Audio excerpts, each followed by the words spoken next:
because the counties do handle their judgments differently. Some counties want the forms. Some people want MSA. Some counties want a combination of forms and MSA. Some counties change their mind every other time. We've had one county where we file enough to know what's going on in the different counties in California with the courts, and they'll, one time we filed with using the forms, and they said, "Oh, there's no settlement agreement attached," and we're like, "Yeah, it's the forms. The forms make the settlement agreement." I must have been a new clerk, and they rejected it. It said, "Do a settlement agreement." So we did a settlement agreement and got approved. I'm like, okay, that was weird.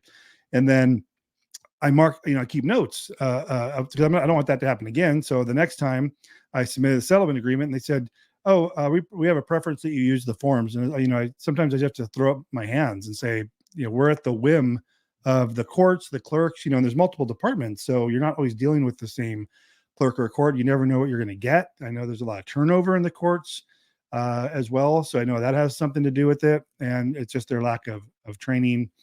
And it could just be a judge who wants it done a certain way in their department. And if they change their mind on something, we just have to go with it. So if many cases we've handled over the last 11 years, sometimes we still will get a reject. We're not perfect. Once in a while it'll be, an error, but usually it's the court making some recent change to their policy on what they want as far as the documents are concerned.